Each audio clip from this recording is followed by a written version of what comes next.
Bonjour bien-aimés dans le Seigneur, nous continuons les enseignements sur le livre de 1 Corinthiens chapitre 15. Et là, nous sommes en train de lire les versets 16 au 30. 1 Corinthiens chapitre 15, versets 16 à 30. Car si les morts ne ressuscitent point, Christ non plus n'est pas ressuscité. Et si Christ n'est pas ressuscité, votre foi est vaine. Vous êtes encore dans vos péchés. Et par conséquent aussi, ceux qui sont morts en Christ sont perdus. Si dans cette vie seulement que nous espérons en Christ, nous sommes les plus malheureux de tous les hommes. Mais maintenant, Christ est ressuscité des morts. Il est les prémices de ceux qui sont morts. Car puisque la mort est venue par un homme, c'est aussi par un homme qu'est venue la résurrection des hommes. Et comme tous meurent en Adam, de même aussi tous revivront en Christ. Mais chacun en son rang. Christ comme prémisse, ceux qui appartiennent à Christ lors de son avènement. Ensuite viendra la fin, quand il remettra le royaume à celui qui est Dieu et Père, après avoir détruit toute domination, toute autorité et toute puissance. Car il faut qu'il règne jusqu'à ce qu'il ait mis tous les ennemis sous ses pieds. Le dernier ennemi qui sera détruit, c'est la mort. Dieu, en effet, a tout mis sous ses pieds. Mais lorsqu'il dit que tout lui a été soumis, il est évident que celui qui lui a soumis toutes ces choses est expecté. Et lorsque toutes ces choses auront été soumises, alors le Fils lui-même sera soumis à celui à qui a soumis toutes choses, afin que Dieu soit tout en tous. Autrement, que ferai-je? Ceux qui se font baptiser pour les morts. Si les morts ne ressuscitent absolument pas, pourquoi se feront-ils baptiser eux? Et nous, pourquoi sommes-nous à toute heure en péril? Amen.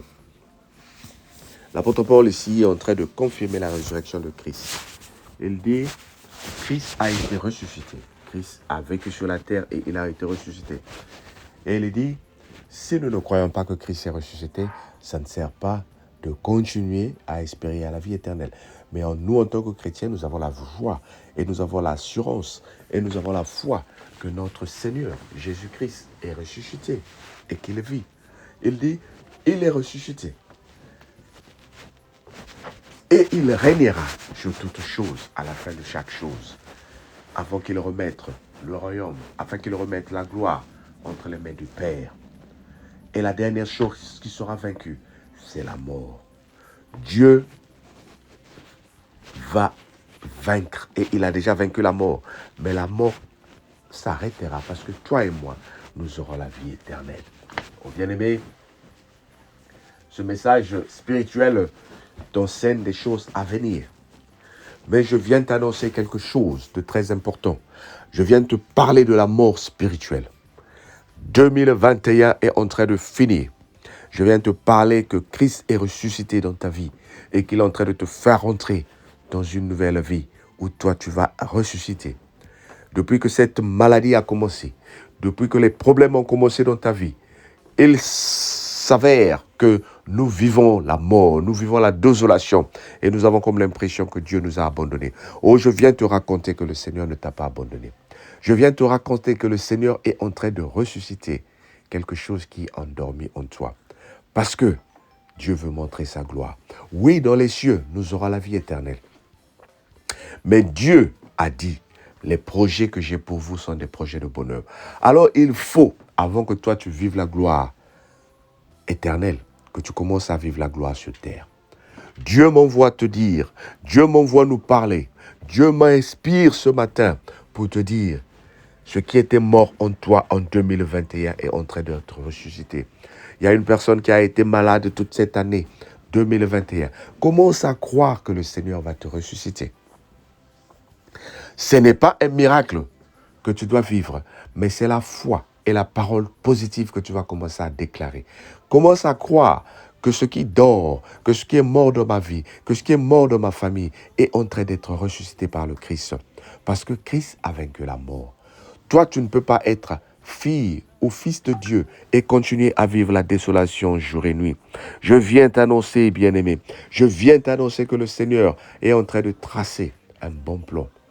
Oh, le couloir qui est tracé, le pont qui a été posé pour que toi tu rentres en 2022 est un bonheur, est un pont de bonheur, est un pont d'espoir. Alors ce message de ce matin est un message d'espoir. Je viens l'annoncer à une personne pour dire, oui, dans ta famille, il y a eu la désolation.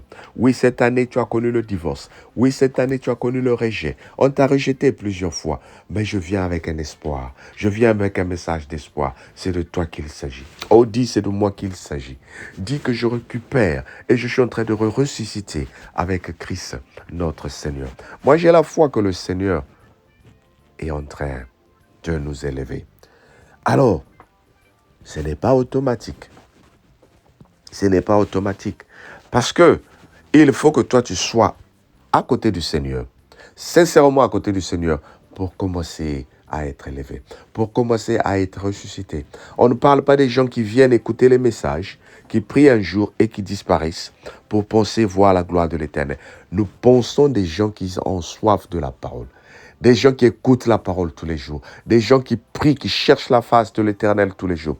Des gens qui sont activement imprégnés dans l'œuvre de l'Éternel.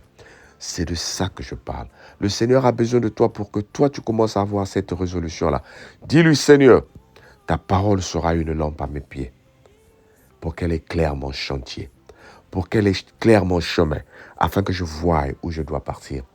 Parce qu'il n'y avait pas une lumière sur tes pieds, tu t'es trompé plusieurs fois. Parce qu'il n'y avait pas une lumière sur tes pieds, tu t'es débordé. Tu es parti à gauche alors qu'il fallait partir à droite. Ce n'est pas de ta faute parce qu'il n'y avait pas la lumière. C'est quoi la lumière? C'est la parole de Dieu. Alors, bien-aimés, l'une des résolutions de 2022 pour nous tous, c'est aimer la parole de Dieu. Mange la parole de Dieu. Écoute la parole de Dieu. Maintenant, il y a un avantage. Ces audios, quelques minutes. Mets les écouteurs. Écoute. Partage. Sois imprégné. Sois imprégné. Be involved, comme on dit en anglais. Et tu vas voir la grâce de l'Éternel. Ce n'est pas pour faire la publicité. Ce n'est pas pour voir que les gens sont en train de réécouter. Mais c'est pour notre bien. Moi, ça me fait du bien comme toi, ça te fait du bien.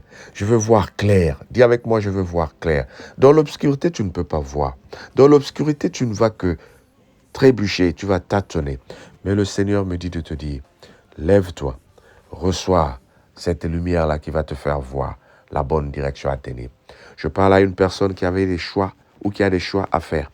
Avec la parole de Dieu, tu feras des bons choix. Sois béni au nom de Jésus.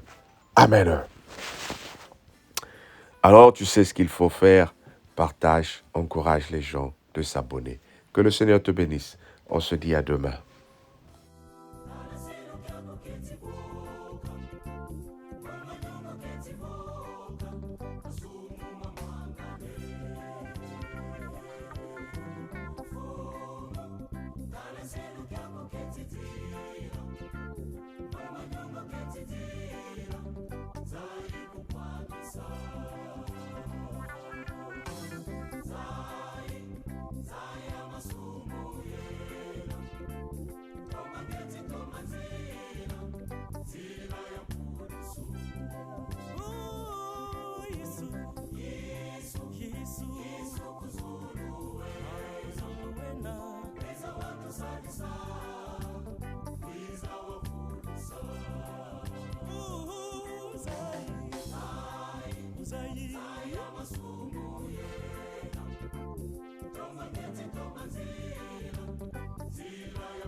Yesu